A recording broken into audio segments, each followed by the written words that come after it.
Yasodanandana Brajajanaranjana Yasodanandana Brajajanaranjana Brajajanaranjana Jamunatira Vanachadi Jamunatira Vanachadi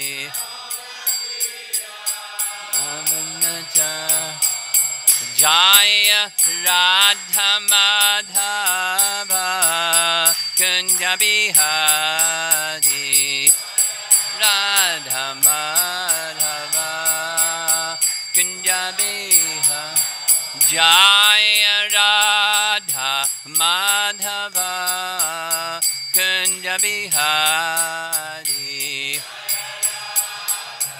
Madhava Kunja Bihari Gopi Jana Balabha Girivardhari Girivardhari Gopi Jana Balabha Girivardhari Girivardhari Jasodanandana Brajajanaranjana Jasodanandana Brajajanaranjana Danda Brajajanaranjana Jamunatira Vanachadi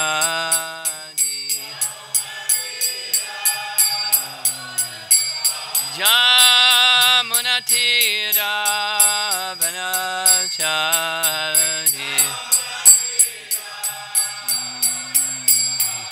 Jaya Radha Madhava Kunja Bihari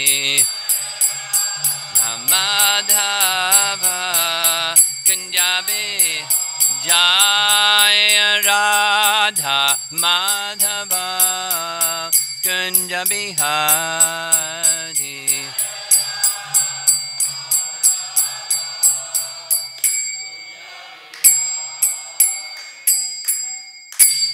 Jaya Vishnupad Paramahansa Parividagacharya Sri Srimada's Divine Grace Sri Bhaktivedanta Swami Sri Prabhupada Ki Ananta Koti Vaishnavrinda Ki Grantaraj Srimad Bhagavatam Ki Gaur Premanandi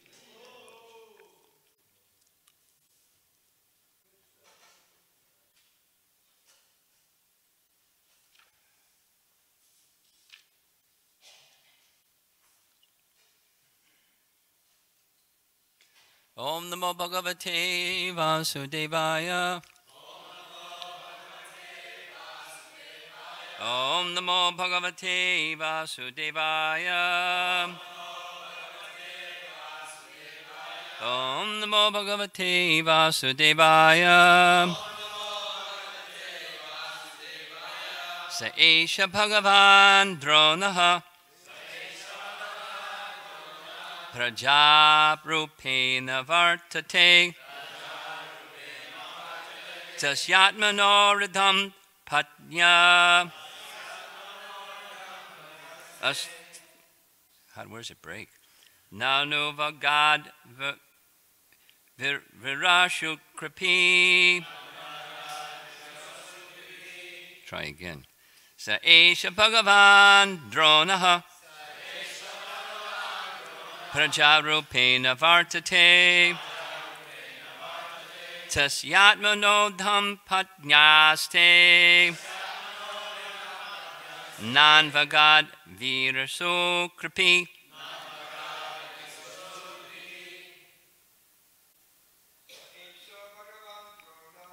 Esha Bhagavan Dronaha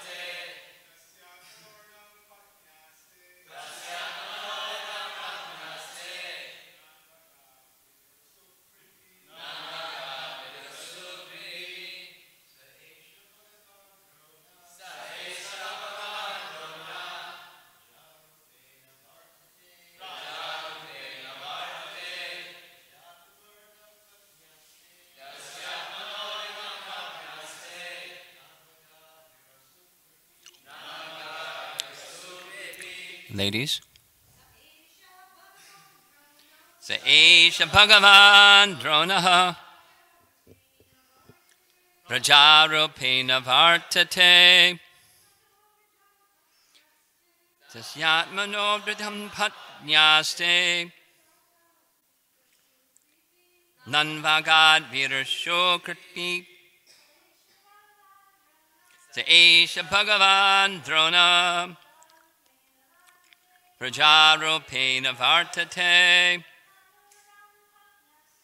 Tasyatmanodham Patnyaste Nanvagad Virasokripi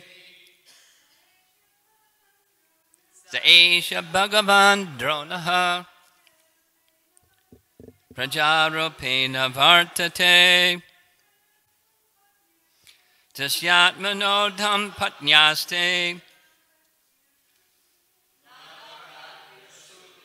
Saha He Eshaha certainly Bhagavan Lord Dronaha Dronacharya Prajarupena in the form of his son Ashvatthama Vartate is existing Tasya his Atmanaha of the body Ardham half Patni wife Aste living Na not Angavat undertook Viraso having the son present Kripi the sister of Kripacharya. Translation, he, Dronacharya, is certainly still existing, being represented by his son. His wife, Kripi, did not undergo sati with him because she had a son. Purport. The wife of Dronacharya, Kripi, is the sister of Kripacharya, a devoted wife, who is, according to revealed scripture, the better half of her husband, is justified in embracing voluntary death along with her husband if she is without issue. But in the case of the wife of Dronacharya, she did not undergo such a trial because she had her son, the representative of her husband. A widow is a widow only in name if there is a son of her husband existing. So in either case, Ashvatthama was the representative of Dronacharya, and therefore killing Ashvatthama would be like killing Dronacharya. That was the argument of Draupadi against the killing of Ashvatthama.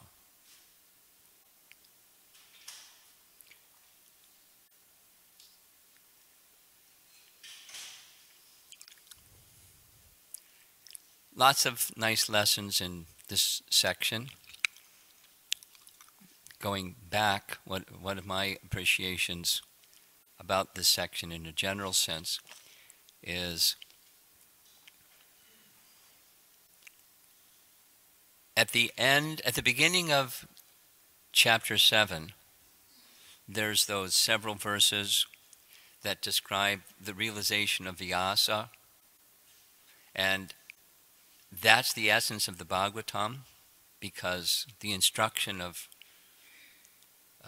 Narada to Vyasa was sit in trance, whatever you realize, that be the next literature that you compose, or basically the second edition of Bhagavad Purana, the earlier edition being much shorter, and not satisfying to Vyasa. So you want it satisfying, you need to glorify the personality of Godhead. And so in Jiva Goswami's Sandarbhas, those several verses, Vyasa's realization, they're referred to again and again and again because they're foundational. You can say the whole of the Bhagavatam is in those few verses, and the rest of the Bhagavatam is expanding, because that's what Vyasa did. He expanded on that realization. And then, beginning of this chapter, we hear that after compiling Srimad Bhagavatam, he taught it to his son, Shukadev, and the sages headed by Bhrigu say, hey, wait a minute. He was perfected being. He was beyond needing to study anything. So why did he study anything? And then the Atmarama verse. That is, the literature, the Srimad Bhagavatam that Vyasa compiled, is a Paramahansa literature. It's for Atmaramas. And it's for the rest of us too. It's for everybody and everybody in between. It's for everybody. But it's transcendental literature, meaning there's not a touch of anything material in the whole literature. That was the assignment given by Narada, and Vyasa did it. That's the Bhagavatam.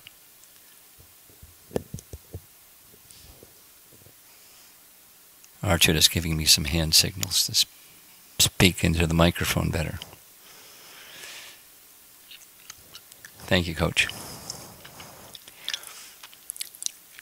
So, after hearing that, Shaunaka said, wow, Krishna Katha, give some Krishna Katha, Krishna Katha.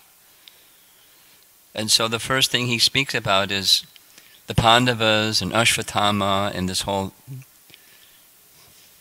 complex, perplexing circumstance. And then Prabhupada asks the question in the purport. They asked for Krishna Katha, was he talking about the Pandavas? And the answer is because talking about the Pandavas is Krishna Katha. And then specifically, of all the things you could speak about the Pandavas, it's this. It's how to do, how to follow Krishna's instructions, how to do what Krishna wants. Well, you have to know what Krishna wants. And Arjuna passed a test that comes towards the end. He knew what Krishna wanted, even though Krishna said, kill him. Krishna wanted what Arjuna did. Thus, Prabhupada explains, Krishna was showing the very exalted nature of Arjuna. He knew what Krishna wanted. Even though Krishna said that, he did this, because that's what Krishna wanted. Now, we don't have that capacity. When Krishna says this, we do this, and Krishna says that, we do that. We don't do it the other way. But Arjuna has that very, very special capacity. He killed and not killed at the same time. Very tricky. He punished him in a suitable manner without taking his life. Now going back a little bit, then comes, so the whole of Bhagavad Gita starts with, what's my duty? Yes? And the whole of the Bhagavatam, chapter 19, canto 1, what's my duty? Now, Kali Yuga people don't think like that. Like, what's my duty? They think, what's right? And they don't think you decide what's right based on what duty is. Like, Scripture. We're guided by Scripture. That's described very nicely in the first canto and other places. Nice explanation, metaphor. Just like a bull, very powerful animal, is controlled by a little ring in his nose. And the person that manages to put a ring in the nose of the bull, maybe when he's really little or something, so he can do it without getting kicked. A little pull on this side, he goes this way. Little pull on that side, he goes that way. I learned something from Varsana Maharaj. He had trained animals to plow fields when he is outside the field by the ghee and the ha, the call, the sound. Because when they, after pull this way, they hear ghee, they pull that way, hear ha, they know left and right, or stop and go, and turn around. There's different, I don't know the animal training language, but there's language that the animals can then learn. And he would describe, you stand at the fence, and the animal would go up and down and plow the rows, just with sound signals. So that's how an animal is controlled by sound. And the human form, Prabhupada gives this, the Bhagavatam gives this comparison. A person who's controlled by the Vedas voluntarily submits to the commands of the Vedas. That's Varnashram, Daivi Varnashram, for the pleasure of Krishna, but controlled by Dharma, Daivi Varnashram. Now, going back a few verses, Prabhupada explains it very clearly. Krishna and Arjuna had already determined what's Dharma. They stated it. They were right. And then Draupadi comes back and says what Prabhupada explained in the purport, something that's custom. Now this it's a technical explanation of what Prabhupada is doing, simplifying something that Jiva Goswami describes in Bhakti Sandarbha, is there are different kinds of faith. Quickly. There's faith grounded in scripture, Shastriya, and there's faith grounded in custom, Laukika. Laukika means worldly, and Shastra is otherworldly. Although it may be regulating activities of this world, the source is otherworldly. For example, when Krishna sees the Indra Yagya that's been arranged by Nanda and the Brahmanas and the elders, what does he ask his father? Is this Shastra or is it Laukika?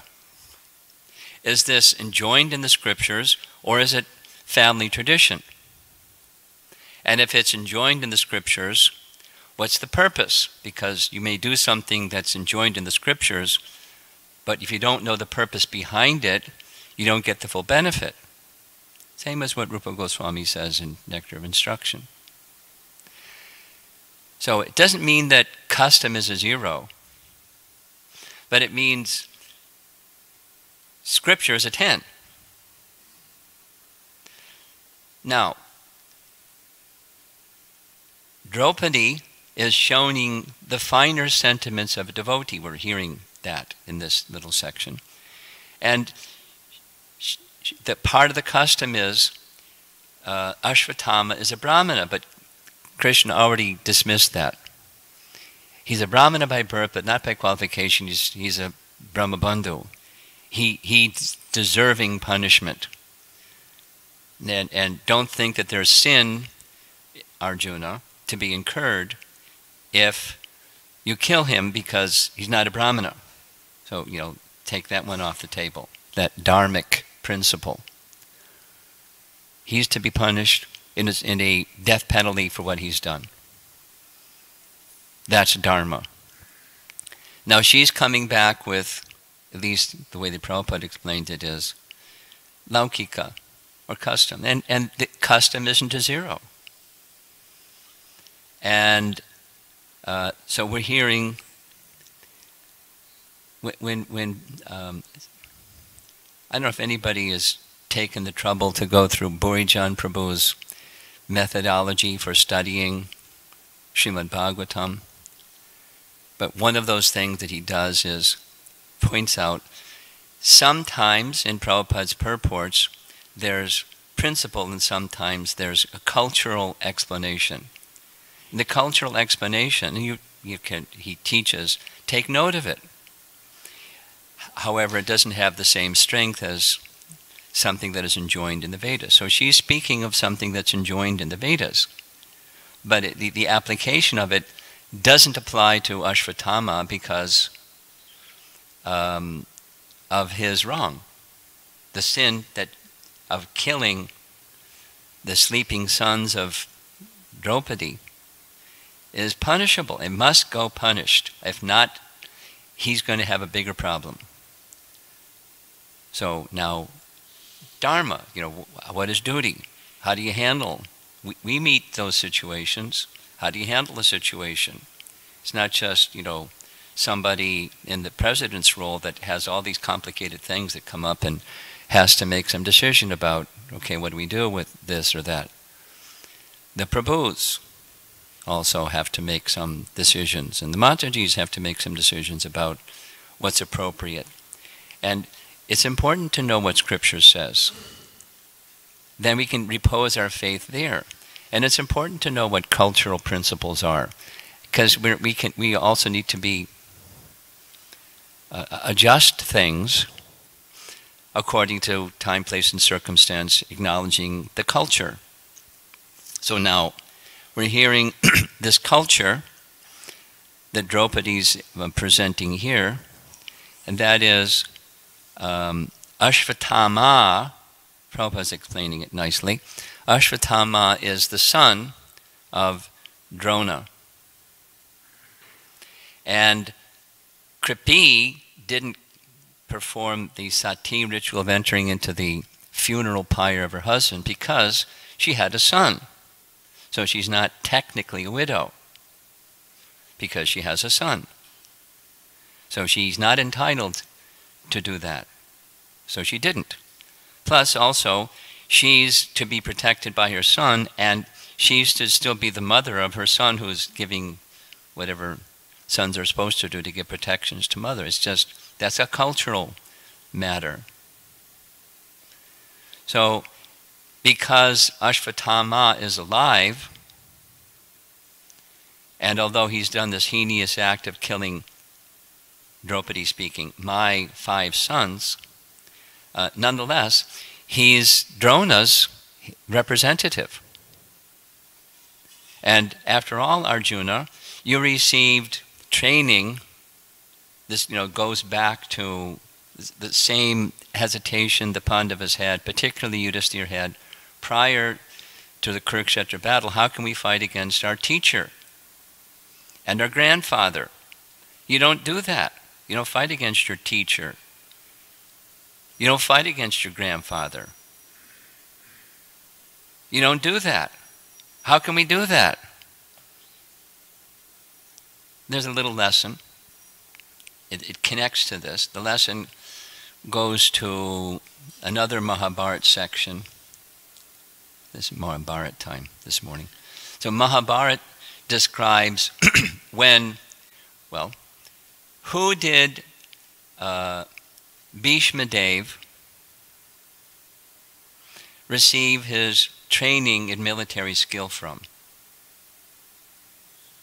Parashuram. And Parashuram ordered being petitioned. In fact, he came to Hastinapur with Amba and said, marry this girl. And Bhishma said, but Parashuram, I've taken a vow that I'll not marry. So how can you ask me to marry this girl? And Parashuram stood on a principle that if the disciple disobeys the spiritual master, he is to be admonished. So you're not following, he took exception to the fact that Grandfather Bhishma didn't say, yes, sir. Whatever you say, I'll do. And so he said, then you'll have to fight me. Who'd like to fight Parashuram, huh? No way. So then, listen carefully. The reference is, Bhishma Dev cites Vayu. I don't know exactly, Vayu Purana or somewhere, but he cites Vayu and says, there are 3 grounds by which one may disobey an instruction of the spiritual master. Now this is a shiksha relationship. We can assume maybe he gave him some mantras, etc., but certainly shiksha. And the 3 conditions, they're met in this case with 7th chapter, 1st canto. So when there is excessive vanity or pride, one need not follow a particular instruction. Or when the teacher, guru, becomes fallen, sensually lost. And so we also have some nice instruction given by one of Chaitanya Mahaprabhu's dear associates that explains if the disciple sees that, he should go to the spiritual master and appeal. My dear guru, get your act together, basically. You've gone off the center of the road. Please get back to the center of the road. So it should be done with submission and petition and appeal, respectfully. But if an instruction is coming from someone who is sensually out of whack, then the instruction need not be followed. And the third is what's relevant in this case with Bhishma, is if the guru gives instruction that goes against scripture, if it's adharmic instruction, then the instruction need not be followed. Like, go eat meat. Now, we have this very unusual, exceptional instruction or privilege given by Bhaktisiddhanta to those who went to England, even if you have to. We don't, doesn't apply to us. But when there's some instruction, then one need not follow that instruction if it's against the codes of Dharma. And so Bhishma said, sorry, Parashuram, I can't follow what you said. And if the only choice is that we'll fight, I'm ready. Let's go to Kurukshetra. And that way you can lay down your body and, and go back to Godhead. Whoa. His guru. So, they had this back and forth, you're proud and you're arrogant. But the irritation for Parashuram was his disciple was not following his instruction, which was not accordance with Scripture. He shouldn't have asked him to break his vow. Just not done. We know this from many places. Ramayana in particular. How strong was the word of Dasarath that he did the impossible because you don't break your word. You don't break your word. That's Dharma. Not only when you're a king. You give your word, keep your word. It's one of the training that I received as a young brahmachari. Kind of conventional statement. A man is only as good as his word. Be careful what you give your word to do. And when you give your word, you keep it. And the exception is you go to the person that you gave the word to and say, I'm having difficulty completing, this task. I said I would have the assignment done by the end of the month, and I'm meeting some difficulty. Can I have an extension? Like Prabhupada's instruction of completing Chaitanya Charitamrita by a certain date, and he meant it, for example. And if we can't do it in that time, then Prabhupada gave an extension, then okay. But if he doesn't give an extension, you keep your word. Get it? So. And that goes for life. Like, when we have interactions with each other, it's one of the lessons of trust. To build trust, you keep your word. The opposite. You don't keep your word, there's not trust. So keep your word. Be careful when you give your word, but don't break your word once you give your word. That's a cultural thing. It's not a dharmic. So here we go. Now Draupadi is giving these reasons. Now behind it there's some other reason coming up, and that is she doesn't want Kripi to have to undergo the suffering that she had to undergo. the loss of her 5 sons, but at least in her case, Draupadi, she has her husbands. But Kripi doesn't even have her husband. And if Ashwatthama is killed, it'll break her. I don't want her to have to go. So it's compassion. That's the soft-heartedness of a devotee. The compassion. So we have these forces that play in our lives sometimes, if we're compassionate. How do you do the right thing? At the same time, be compassionate. Not easy. I mean, that's the first, for me, this is the first Krishna Katha given in the whole Srimad Bhagavatam. That's dramatic and significant.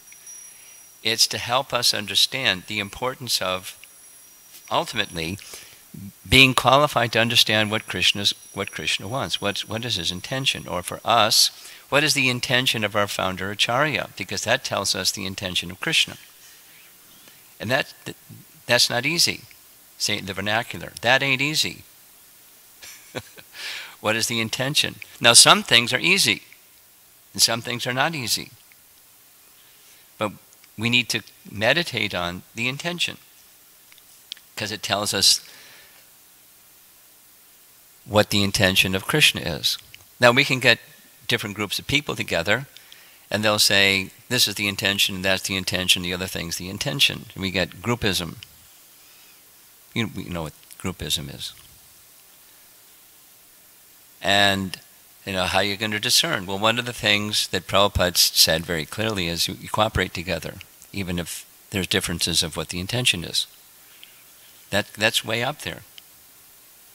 What does it look like to cooperate together? It's not, well, of course you cooperate together. You follow what I say. That's what cooperate together. And the other group says, those that want to preserve ISKCON to the stage where it's ISKCON 100 have to be very desirous of understanding the intention of our founder Acharya and putting that first. Something that I learned about, probably Dhruta Karma knows a lot about, and that's this hermeneutics paper, which is aimed at hermeneutics. Is a fancy word. It means how to, the English dictionary definition is how to interpret a text. And it's used commonly with the Bible. How do you interpret? When this is said, Old Testament, New Testament, how do you interpret? How do you understand the meaning that was meant by this phrase? So the hermeneutics paper for ISKCON is just now coming. Revision number 5 is being worked on, and it's only 136 pages so far. But it's not like this is what this means and that's what that means. It's the methodology of interpretation, the rules that must be applied when you want to understand the intention of Srila Prabhupada, our founder, ISKCON founder Acharya. It's not for today, how to settle this issue, that issue. It's not doing that. It's methodology. And so one of these methodology points I've pointed to, there's Dharma or Shastra that is stronger than custom or culture. And I'll just give one little example and I'm going to end. One little example is a story. There's different versions of this story, but the cat in the box story. So I'll tell the one I like, and it's particularly appropriate. There was a temple in South India, and the pujari was very careful. 4 times a day he made offerings, and when he placed the offering on the altar before the deity, he'd ring a bell, and that was a signal for the mouse to come and have his meal. So he was a Brahmana, he was smart, he knew what to do. He got a cat. The cat knew how to take care of the mouse. But then when he placed the offering before the deity and rang the bell, the cat would come and rub his legs against the Brahmana's legs, and he became contaminated. So he was smart, he's a Brahmana, he knew what to do. He got a box, and he put the cat in the box and put a string around the cat's neck and tied the string to a little post, and then he went on the altar and made the offering. And when the offering was done and removed, the cat could come out of the box. This went on for some time. And after he left his body, the successor thought, this is part of the ritual for making an offering to the deity. You got to get a black cat, put the black cat in the box, put a string around the neck, and tie that string to the post, and then you make the offering. Without reference to Scripture. So similarly, in ISKCON, just taking deity worship or any other thing that's part of ISKCON, if we don't know what Scripture says, let some time pass. Bhaktivinoda Thakur describes this specifically in his writings. This is where you get schisms. You get deviations because some group does it this way and they think that's the way to do it. Some group does it that way. It's not just deity worship, it's, do Krishna consciousness or it's just historically shown that way. And then you get groupism. So go out over time. ISKCON has its diversity around the world.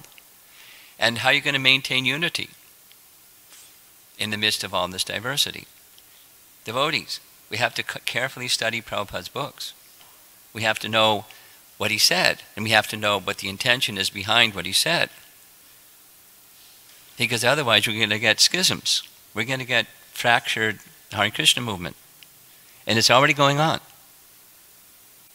I mean, I don't know how much it's going on over here in Los Angeles, but it's going on without details. We don't need a chronicle of how that's going on. And then go out over the next 25, 50 years and so on. But what do we need to do to keep that unity? Certainly one of the things we need to do is we need to know what's in Prabhupada's books, and we need to know how to understand or, quote, interpret, how to understand the intention of our founder Acharya. No easy task, especially with diversity out there. The liberals and the conservatives and the moderates. It's in the world. So how are we going to maintain the unity? Read Prabhupada's books and carefully read the book and carefully try to understand the intention, the purpose behind our founder Acharya. Some things are easier, some things are in medium, and some things are more difficult. But that's the exercise. That's the duty of the Hare Krishna movement's members. And it's not just for the Brahmanas to know and then we just follow. I mean, that's okay. But you have to have qualified Brahmanas. And one of the things that help us to understand who's a qualified Brahmana is to read Prabhupada's books.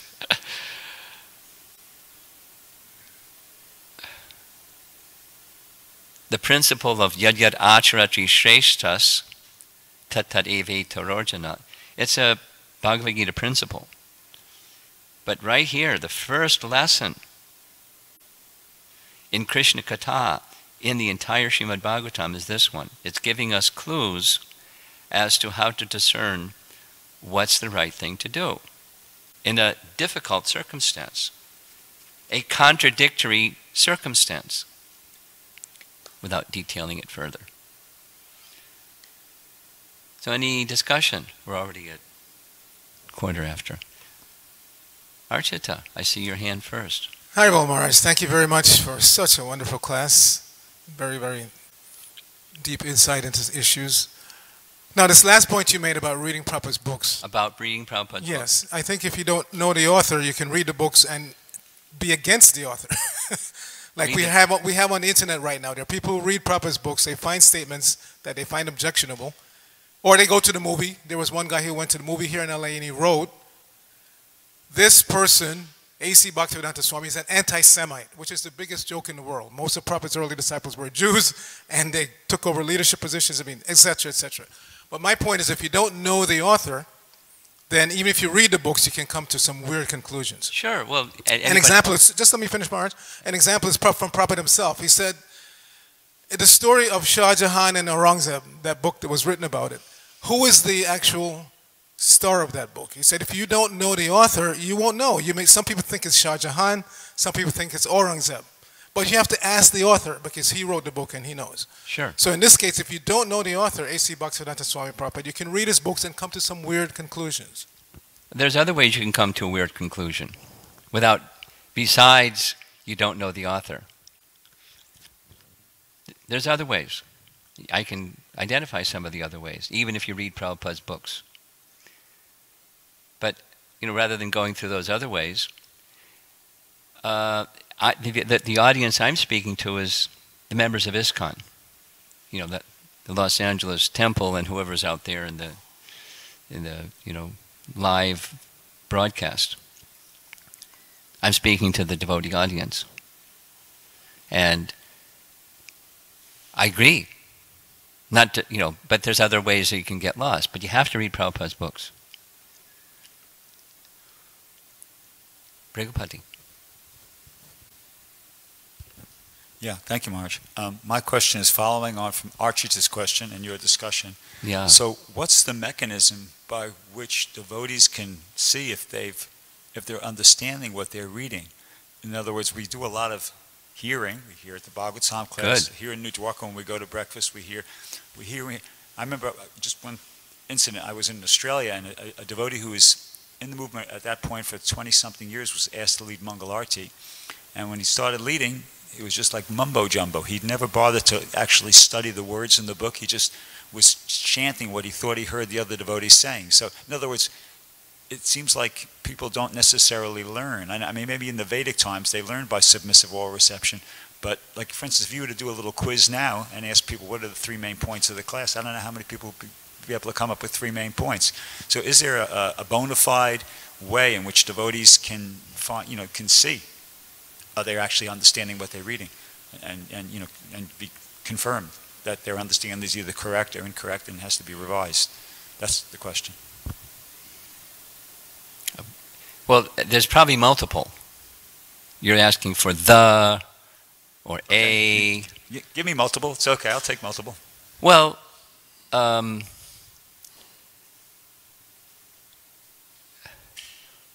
one of the procedures that has, taken some time to evolve in the Hare Krishna movement is systematic training and education. And to have systematic training and education, you have to have a system. You have to have educators. And the educators need to be evaluated that they can give the education. So just like, here's an example. The ISKCON disciple course, as an example. So when setting it up, the persons that went through the exercise of, whatever it was, a year and a half, 2-year exercise of creating the curriculum, they very much wanted that the persons who would give the course had also completed the teacher training course part 1 and be evaluated by persons that had been evaluated to teach that teacher training course part 1.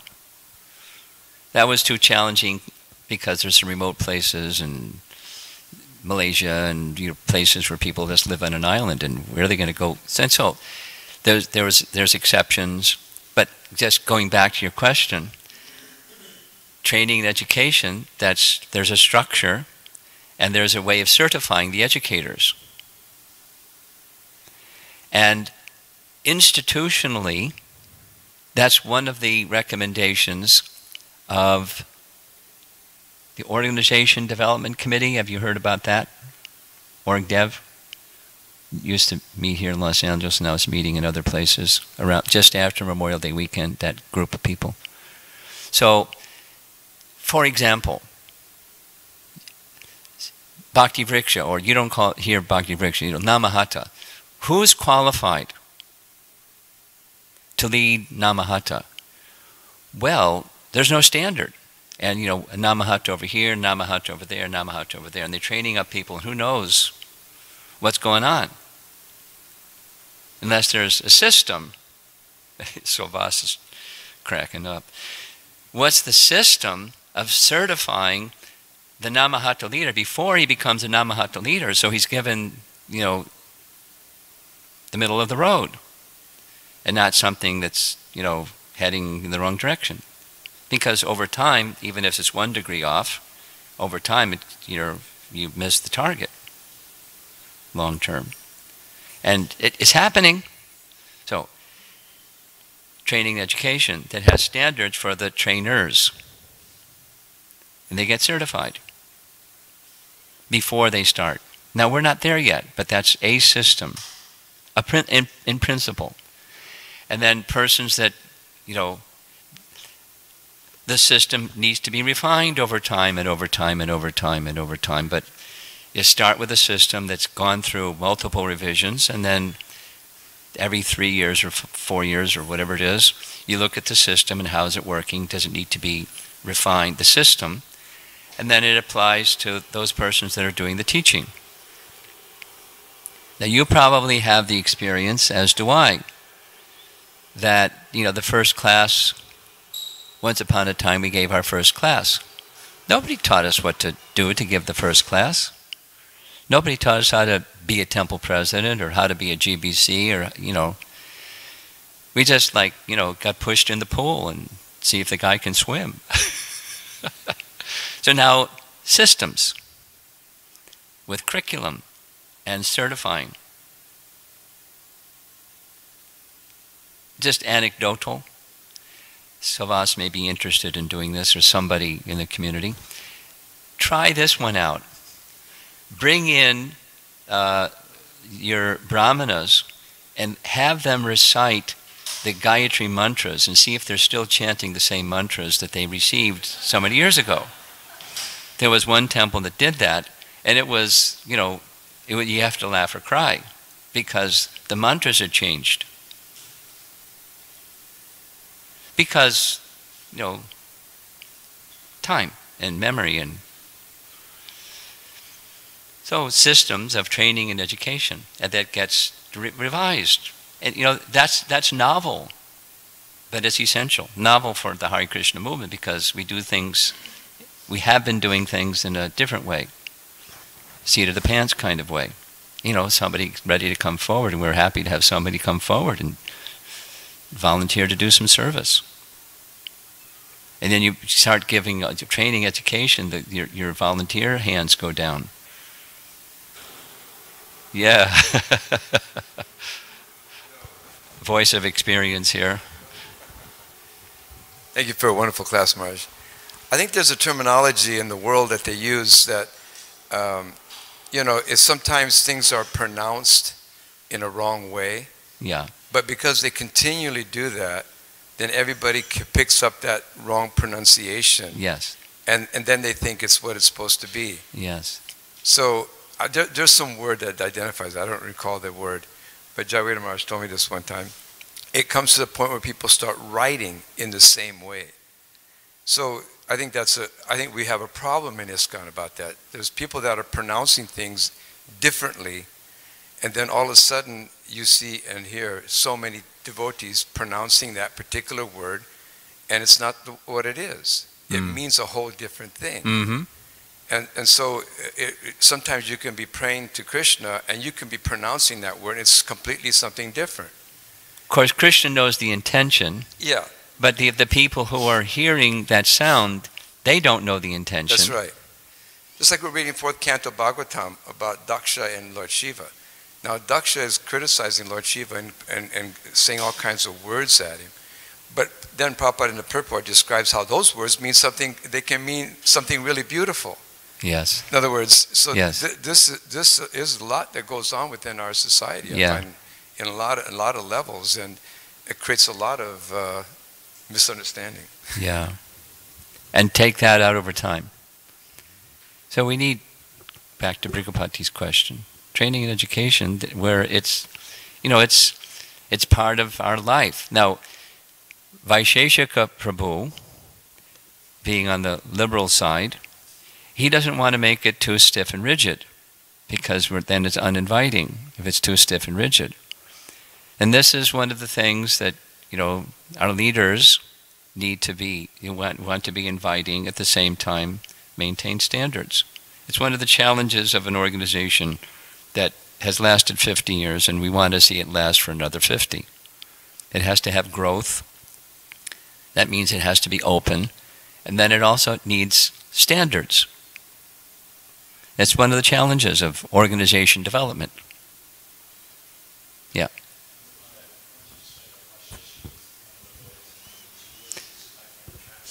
At one point, Prabhupada was, I would say, pushing for, Bhakti Shastri, Bhakti Vaibhav, Bhakti Vedanta. There's at least one letter that I'm familiar with where Prabhupada, and I've heard, on different... Yes.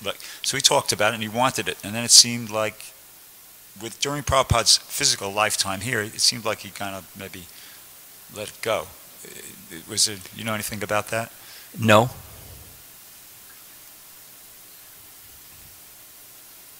I don't have anything to say about that.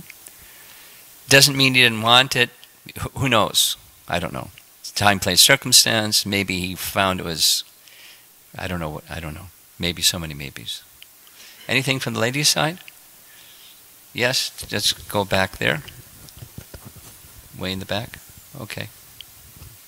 I was just wondering, is there some Bhagavad Gita verse that says something about time and circumstances, according to time and circumstances? Yeah. Desha, Kala, and Patra. Time, place, and circumstance. Desha, Kala is time. Place, time, and circumstance. And so things need to be adjusted according to those three. You wouldn't happen to know what chapter it is? No. Okay. But you can look it up. Desha, Kala, and Patra. Patra. Okay, That's thank you. I may be pronouncing it wrong. But that's what I've heard. Desha and Kala, I'm sure of. Yes. Thank you, Maharaj. Just something comes in mind that also to understand Prabhupada's books, we have to actually apply the teachings in the Shastra. And because I witnessed actual teachers in the movement that have not experienced certain prescribed duties, and yet they will talk in a way that sounds contrary to what the Shastra prescribes. So I would recommend that they at least apply it for 30 years or so, and then they can really speak about it. That's an option. There's other options. Well, also to have implicit faith in what the Shastra say. And that doesn't take 30 years. But, we're entitled to our perspective, and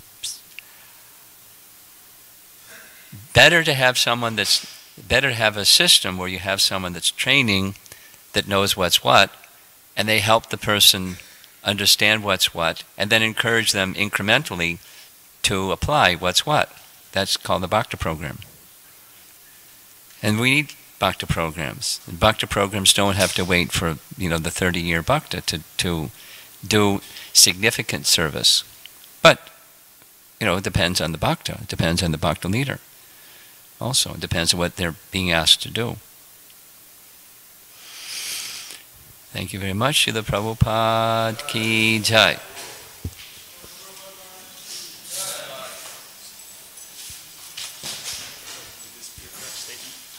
That Prabhupada's letting go.